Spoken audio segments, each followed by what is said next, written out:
Hi students, வணக்கம். இப்போ என்ன பார்க்க போகிறோம்? இயல் 2 எடுத்துக்காட்டு 2.13 பார்க்க போகிறோம். என்ன கொடுத்துருக்காங்க? ரூட் 9.3 எண்கோட்டில் குறிக்கவும். என்ன சொல்றாங்க? ரூட் 9.3 எண்கோட்டில் குறிக்கவும். 9.3க்கு வர்க்கமூலம் எடுத்து அது என்ன நம்பருங்கிறத எண்கோட்டில் குறிங்க அப்படின்னு சொல்றாங்க. இதை நம்ம வர்க்கமூலம் எடுத்து எண்கோட்டில் குறிக்கிறதுக்கு பதிலாக நம்ம ஜாமெட்ரி மாதிரி இதை வரைய போறோம். ஃபர்ஸ்ட் என்ன செய்யணும் அப்படின்னு சொன்னா ஒரு கோடு போட்டுக்கணும். ஃபர்ஸ்ட் என்ன செய்யணும்? ஒரு கோடு போட்டுக்கணும். கோடு போட்டுட்டு நான் எழுதுறேன், ஒவ்வொரு ஸ்டெப்பா எழுதுறேன். நான் வரைய உங்களுக்கு சைட்ல இன்ஸ்ட்ரக்ஷன் கொடுத்துட்டே இருக்கேன். வரைமுறையும் அப்படியே எழுதிக்கிறோம். முதல்ல ஒரு கோடு வரைஞ்சுக்கணும். அதுல ஏன்ற புள்ளிய குறிச்சுக்கணும். அடுத்த ஸ்டெப் என்ன செய்யணும்? இந்த ஏபிங்கிற கோடு நமக்கு என்ன கண்டுபிடிக்க சொல்றாங்க? ரூட் 9.3 கண்டுபிடிக்க சொல்றாங்க. So AB equal to 9.3 centimetre இருக்கிற மாதிரி பிங்கிற புள்ளிய அதே கோட்டு மேல குறிச்சுக்கிறோம். ஃபர்ஸ்ட் என்ன செய்ய போறேன்? ஒரு நேர்கோடு வரைக.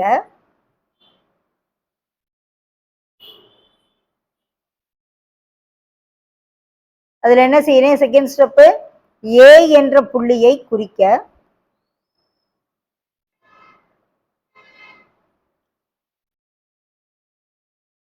அடுத்த ஸ்டெப் என்ன செய்ய போறேன்? ஏபி சீக்வல் டு 9.3 இருக்குமாறு பி என்ற புள்ளியை குறிக்க.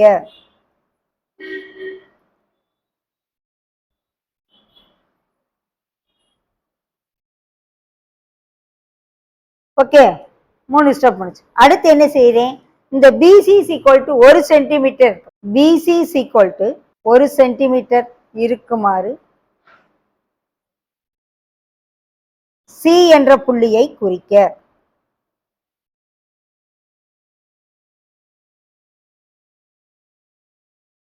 குறிச்சிட்டோமா? இப்ப என்ன செய்ய போறோம்? இந்த ஏசிக்கு மைய கோடு கண்டுபிடிக்க போறோம். மைய குத்து கோடு. ஏசியின் மைய குத்து கோடு.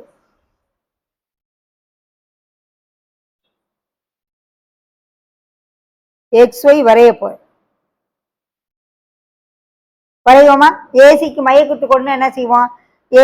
ஏல வச்சு பாதிக்கு மேல ஒரு ஆறு எடுத்து ஒரு வில்லு, மேல ஒரு வில், கீழே ஒரு வில். அதே போல சீல வச்சு மேல ஒரு வில், கீழே ஒரு வில். மைய குத்து கோடு. மைய குத்து கோடு எப்படி வரைவோம்? ஏசிக்கு பாதிக்கு மேல ஆறு எடுத்து மேல ஒரு வில், கீழே ஒரு வில். அதே போல சீல வச்சு மேல ஒரு வில், கீழே ஒரு வில், காம்பஸை வச்சு வரைஞ்சு ஜாயின் பண்ணி இது வெற்ற புள்ளிய ஓன்னு வச்சுக்கிறோம். ஓவை மையமாகவும் ஓஏவை ஆரமாகவும் கொண்டு ஒரு அரை வட்டம் வரையணும். ஒரு அரை வட்டம். அது ஏசி வழியா போகணும்.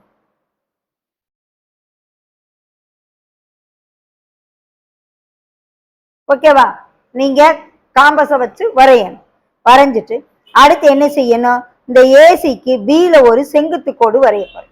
அது இந்த ஆர்க்க அரை வட்டத்தை எங்க வெட்டுது அப்படின்னா டிங்கிற புள்ளியில வெட்டுது. ஓகே, இப்ப இந்த பிடிய அளந்து பார்த்தோம்னா ரூட் 9.3 மதிப்பு கிடைக்கும். அதுக்கு அதே அளவு, அந்த பிடி அளவு எடுத்து இப்படி ஒரு ஆர்க் அடிச்சோம் அப்படின்னு சொன்னா பிடி சீக்வல் டு பின்ற மாதிரி உனக்கு இந்த ரூட் 9.3 கிடைச்சிரும். ஓகேவா? மீதி இன்ஸ்ட்ரக்ஷன் எழுதுறேன். ஏசியின் மையக்குத்து கோடு XY வரைஞ்சிட்டேன். ஏசியின் மையக்குத்து கோடு XY வரைக. வரைஞ்சாச்சு. அது ஏசியை ஓவில் சந்திக்கும். அடுத்த ஸ்டெப் ஓவை மையமாகவும்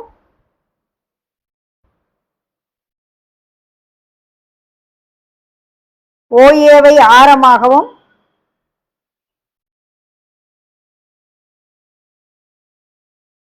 கொண்டு என்ன வரையணும்? ஒரு அரை வட்டம் வரையணும்.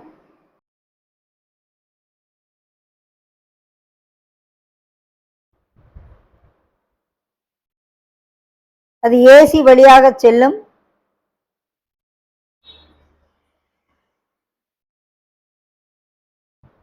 அடுத்து பியில் பிடி என்ற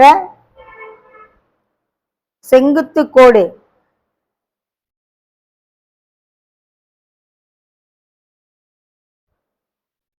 வரைக. அது ஏசிக்கு எப்படி இருக்கும்? செங்குத்தா இருக்கும். இப்ப PD equal to PE equal to √9.3 வரைக. அவ்வளவுதான். அளந்து பார்த்தீங்கன்னா √9.3 உடைய அளவு வர்க்கமூலம் 9.3 உடைய வர்க்கமூலம் நமக்கு கிடைச்சிடும். இது வடிவியல் மாதிரி செய்யும். ஓகேவா?